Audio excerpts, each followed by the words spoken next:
The first time I bled on my grandmother's kitchen floor, the house sang. Not a pleasant melody, more like a hum that started in the walls and traveled through the floorboards into my bones. A recognition, an awakening. I'd only been cleaning out her estate for 3 days when I cut my hand on a broken teacup. 3 drops of blood hit the old wooden floor before I could grab a towel. And in that moment, every door in the house slammed shut at once. That's when I found the book, hidden behind a loose brick in the attic fireplace, wrapped in cloth that smelled like sage and something darker. My grandmother's handwriting filled every page, but the words weren't English. They were older, much older, and written in the margins, in her shaky, elderly script, were warnings meant specifically for me. Don't read these aloud. Don't light the black candles. Don't go into the basement on the new moon. And whatever you do, never give them your real name. My name is Emma Blackwood. I'm 29, and I thought my grandmother was just a sweet old lady who collected herbs and told fortunes at the farmer's market. I was wrong about everything. I never knew my grandmother well. My mother had a falling out with her when I was 5, something about dangerous practices and protecting the children. We moved from Salem, Massachusetts to California, and I only saw Grandma Ruth twice after that, both times brief, awkward visits where my mother wouldn't let me stay alone with her. When the lawyer called to tell me she'd died and left me her house, my mother's response was immediate. "Sell it. Don't even go inside. That place is poison, Emma." But I was broke, living in a studio apartment in Los Angeles, drowning in student debt from a degree I wasn't using. A house in Salem, fully paid off, seemed like a gift from heaven. I could sell it, sure, but first I wanted to see it, to understand why my mother was so afraid. The house sat on the outskirts of Salem, down a winding road that felt like it belonged to another century.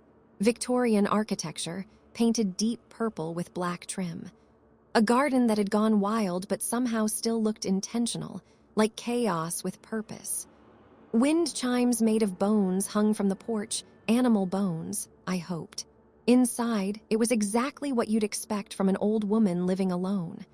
Doilies on every surface, the smell of dried herbs, shelves packed with books and jars and objects I couldn't identify. But it was also meticulously clean, organized, like she'd been preparing for someone to go through her things. The first night I stayed there, I heard footsteps on the floor above me. Slow, deliberate steps moving from room to room. I assumed it was the house settling, or maybe a raccoon in the attic. Old houses made noise. That was normal. But when I went upstairs to check, I found wet footprints on the hallway floor. Small footprints. A child's footprints. And they led to a door I hadn't opened yet. The attic door, locked with an old brass padlock. I didn't have the key. Didn't know where to find it. The footprints stopped right at the door and didn't continue anywhere else. Like someone had walked up from downstairs, stood at this door, and simply vanished. I went back downstairs and tried to convince myself I'd imagined it. Tried to sleep on the couch with all the lights on. At 3 a.m., I woke to the sound of something heavy being dragged across the attic floor. That's when I decided to find the key. My grandmother had left everything eerily organized. Her will specified which items went to which people, mostly donations to historical societies and occult museums. But there was a separate envelope marked, "For Emma, Private." Inside was a single key on a black ribbon and a note in her handwriting. The attic contains family history. You have a right to know, but knowledge has a price. If you choose to open this door, understand that some things, once learned, cannot be unlearned. Some bloodlines carry more than DNA. We carry contracts. Contracts. The word made my skin crawl. I should have left it alone. Should have locked the house and called a realtor right then. Instead, I took the key upstairs. The attic was smaller than I expected, with a sloped ceiling and a single round window that let in gray afternoon light. Dust covered everything except one small area, a clear circle in the center of the room where someone had recently stood, or kneeled, or performed something that required space. Boxes lined the walls, labeled in my grandmother's precise script. Herbs medicinal, herbs other, candles.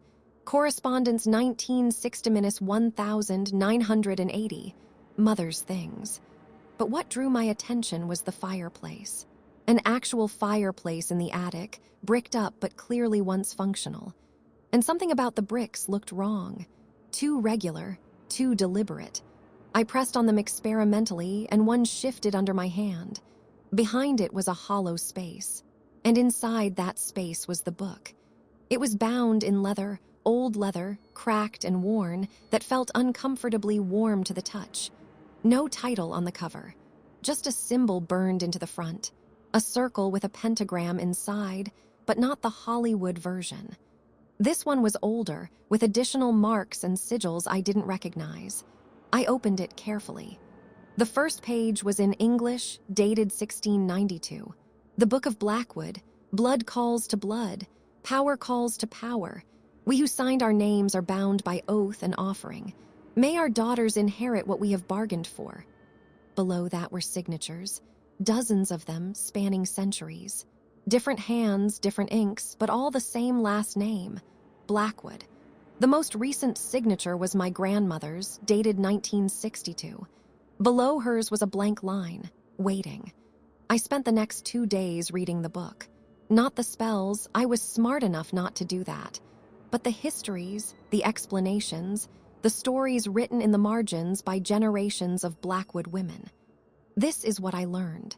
In 1692, during the Salem witch trials, 3 Blackwood sisters were accused of witchcraft. They were guilty, but not in the way the Puritans imagined. They didn't serve the devil. They served something older. Something that lived in the woods before the colonists came, before the Native Americans named it, before it had a name at all. The sisters made a deal, protection for themselves and their descendants in exchange for service. One daughter from each generation would serve as a conduit, a bridge between the world we see and the world that exists in shadows and whispers. The power was real. The protection was real. But so was the price. Each woman who signed the book gained the ability to see beyond the veil, to work with forces that most people only glimpsed in nightmares. They could heal or harm, reveal or conceal, bind or release. But they could never leave Salem, never stop the work, never break the contract. And if they tried, if they refused their role or attempted to end the bloodline, the entity they served would take what it was owed, not just from them, but from everyone they loved. My grandmother had signed at age 22, the same age her mother signed, the same age her grandmother signed before her. I was 29, past the age of initiation. The contract should have passed to my mother, except my mother had run. She'd refused the book, refused the power, and broken the chain. And according to the notes my grandmother left, that meant the contract had been in limbo for 24 years, waiting for my mother to die or for me to come of age. I had come to Salem. I had opened the book. I had read the words, and blood calls to blood. That night I had a visitor. I was in the kitchen trying to process everything I'd read when I heard the front door open. No knock. No creak of hinges, just the sound of it opening like someone had a key. Footsteps entered the house. Slow, measured. The same footsteps I'd heard in the attic. "Hello," I called out, grabbing a knife from the cutting board. The footsteps stopped. A girl appeared in the kitchen doorway. Maybe 7 years old, wearing a white nightgown that looked like it belonged to another century. Her feet were bare, wet, leaving those same small footprints I'd seen before, but her face. God, her face. It was my face, my features, my bone structure, but younger, frozen at childhood. "You came back," she said. Her voice sounded like it was coming from underwater. "Who are you?" "You know who I am, you look like me. We all look like each other." She tilted her head, studying me. "I've been waiting so long. Grandmother promised someone would come eventually." "I'm not staying," I said. "I'm selling the house. I'm leaving." The little girl smiled, and it was the saddest smile I'd ever seen. "You can't leave. None of us can leave. This is where we live now, where we always live." She took a step forward, and I finally understood what I was seeing. Not a ghost, not exactly. A memory, an echo, a piece of a Blackwood woman who'd served her term and died, but whose essence remained in the house, bound to the contract even after death. "How many of you are there?" I whispered. "All of us," she said. "Every woman who ever signed, we're all still here, waiting, watching, helping the living fulfill the contract." She looked up at the ceiling. "Grandmother is upstairs. Would you like to see her? My grandmother is dead." "Yes," the little girl said simply.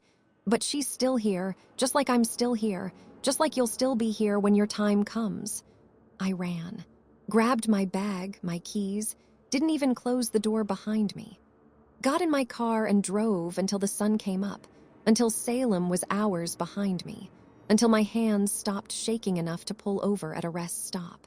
I sat there in the parking lot, breathing hard, telling myself I'd imagined it. Stress, lack of sleep, old houses and old books, and too much time alone. Then I looked at my hand. The cut from the teacup had healed overnight, completely. Not even a scar. And on my wrist, just below my palm, was a mark I'd never seen before. A small symbol like a tattoo, but I'd never gotten a tattoo in my life. It was the same symbol from the book cover. The circle, the pentagram, the additional marks I didn't recognize, the contract mark. I had bled on my grandmother's floor. I had opened the book. I had read the names, and blood calls to blood. I didn't go back to Salem for 2 weeks. Stayed with friends, crashed on couches, avoided my mother's calls because I didn't know what to tell her. But the dreams started immediately. Every night I stood in a forest I'd never seen but somehow recognized. Dark trees, no moon. No stars, just darkness pressing in from all sides. And in that darkness, something moved. Something huge and patient and very, very old. It never spoke. It didn't need to. I understood what it wanted just by being near it. Service. Acknowledgement. Completion of the contract my ancestors had signed. I tried to research ways to break it. Spent hours in libraries and occult bookstores, talking to people who claimed to know about binding spells and blood oaths. Most of them were charlatans. The few who seemed legitimate took one look at the mark on my wrist and told me the same thing. You can't break a contract signed in blood across generations. You can only fulfill it or pass it on. Pass it on to who? I asked. Your daughter, one old woman told me. If you have a daughter before you die, the contract transfers to her at age 22. That's how your grandmother bought your mother more time. That's how your mother bought you more time. But eventually, someone has to serve. And if I don't have a daughter, she looked at me with something like pity, then you serve until you die. And the contract dies with you, but so does everyone you've ever loved. I went back to Salem on the new moon. The same night my grandmother's warnings told me never to enter the basement. I had to know what was down there. Had to understand the full scope of what I was dealing with. The basement door was in the kitchen, hidden behind a pantry shelf. I'd noticed it during my first walkthrough, but assumed it was just storage. Now I knew better. The stairs were stone, older than the house itself. They descended farther than seemed possible, deep enough that I lost count of the steps. At the bottom was a room carved from earth and rock. A natural cave, maybe, that the house had been built over deliberately. Or maybe the house had grown from this space, built specifically to mark and guard what lay beneath. In the center of the room was a well, not a water well, a void, a circular opening in the floor that descended into absolute darkness. No bottom visible, no sound when I dropped a pebble into it, but I could feel something down there. Awareness, attention, ancient hunger held in check by centuries of offerings and promises. This was where the Blackwood women had come to perform their most important work, to speak with what lived below, to renew the contract, to feed the entity that protected them. Around the well were offerings. Some recent, flowers, herbs, small animal bones. Some very old, jewelry, coins, objects I couldn't identify. And on the wall, carved into the stone, were rules. The same rules my grandmother had written in her warnings, but older, original, the source of the family law. One daughter of Blackwood blood shall serve in each generation. She will see beyond sight, speak beyond speech, and walk between worlds. In exchange, the Blackwood line shall never know hunger, never know helplessness, never know true harm while the contract stands. Break the contract and forfeit all protection. Refuse the calling and watch all you love consumed by what waits below. Below that, a final line. The willing sacrifice is preferred. The unwilling sacrifice is acceptable. The contract will be fulfilled. I heard footsteps on the stairs behind me, multiple footsteps, a crowd of them. I turned slowly. They filled the stairwell, all of them, every Blackwood woman who'd ever signed the book. Some I recognized from old photographs in the attic. Others were too old, their clothes too ancient, their faces too strange to place in any specific era. And at the front was my grandmother. She looked exactly as I remembered her, but her eyes were different. Knowing, ageless. "You came down," she said softly. "I hoped you wouldn't, but I knew you would." "What is this?" I gestured at the well. "What are we feeding?" "Protection has a price," Grandma Ruth said. "You want to understand. Look into the well, Emma, really look. See what keeps the darkness at bay." I approached the edge carefully, peered down into that absolute black, and I saw, not with my eyes, with something deeper. A sense that opened the moment my blood touched this house. The thing in the well wasn't a demon, wasn't a god. It was older than concepts like good or evil. It was hunger and need given form. A living void that had existed in this place since before humans built Salem, since before humans existed at all. It fed on possibility, on potential energy, on the space between what is and what could be. And the Blackwood women had been feeding it for centuries. Not with blood or souls, those were Hollywood inventions. They fed it with their service, with their willingness to stand between it and the world, channeling its hunger into productive purposes. Healing, protection, balance. As long as one Blackwood woman served willingly, the entity remained contained, satisfied, useful. But if the contract broke, if the bloodline refused, the entity would be free to feed however it chose. And its hunger was endless. "My mother knew," I whispered. "That's why she ran."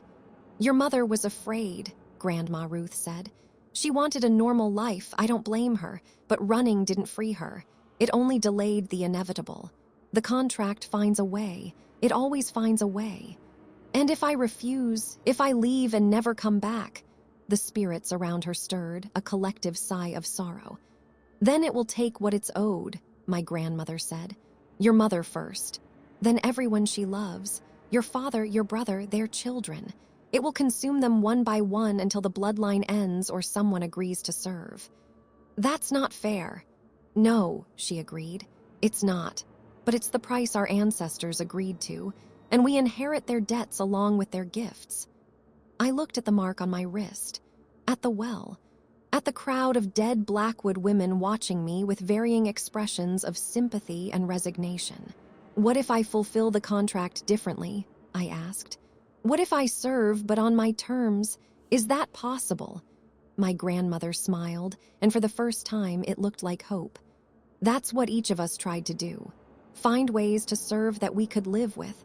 Some were healers, some were protectors, some were teachers. The entity doesn't care about the details as long as the contract is honored and someone stands guard." "But I can never leave Salem." "No, this is where it lives. This is where we live, all of us." She gestured to the spirits around her. "But there are worse prisons than a small town, and there are worse purposes than protecting people from something they don't even know exists." I stood at the edge of the well for a long time, thinking about my life in California, my tiny apartment, my dead-end job, the crushing loneliness of a city full of people who didn't know my name. And I thought about this house, this strange inheritance, this terrible, impossible responsibility. "If I sign," I said slowly, "what exactly am I agreeing to?" "To learn the craft," my grandmother said. To maintain the balance, to feed it enough that it never breaks free, but never so much that you lose yourself. To live here in this house for the rest of your life. And when you die, to remain here like we do, guiding whoever comes next. And if I have a daughter, then you teach her everything, and at 22, she chooses for herself. Just as you're choosing now. I looked at my wrist again. The mark was already there. Had been since the moment my blood touched the floor. Maybe I'd made my choice without realizing it. Maybe the choice was never really mine at all. Or maybe this was what my mother's running had bought me. Not freedom from the contract, but the chance to walk into it with eyes open, knowing exactly what I was accepting. "Show me how to sign," I said. That was 3 years ago. I live in Salem now, in my grandmother's house. My house now. I've learned the craft. Learned to see beyond sight, speak beyond speech, walk between worlds. I help people, quietly, carefully, in ways they usually don't notice or understand. Healing work mostly. Protection spells. Breaking curses that other practitioners laid without understanding the consequences.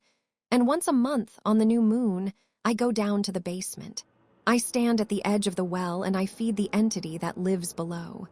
Not with blood, not with souls, just with acknowledgement, with attention, with the promise that I'm still here, still serving, still holding the line between it and the world above. The spirits of my ancestors watch sometimes, offer advice, share their stories. I'm not alone here even when the house is empty. My mother still won't speak to me. She knows what I chose. She thinks I'm a fool for accepting a prison sentence our ancestors should never have signed. Maybe she's right, but I've seen what happens when the contract breaks. I've looked into the well and understood what would be unleashed if no one stood guard. And I've made peace with my choice. Most days. There are harder parts I haven't told you about. The cost of the power. The things I have to do to maintain the balance. The way the house changes me slowly, day by day, until I'm not sure where Emma ends and the contract begins. And there's one more thing. One rule my grandmother never wrote down because she hoped I'd never need to know it. The contract can be broken. Once. By one person. At great cost. If a Blackwood woman loves someone enough to sacrifice everything, her power, her protection, her life, and the lives of everyone she's ever known, she can offer herself to the well. Completely. Willingly. Trading her entire existence for the freedom of one person she chooses to save. My grandmother learned this too late to save my mother, but I know it now.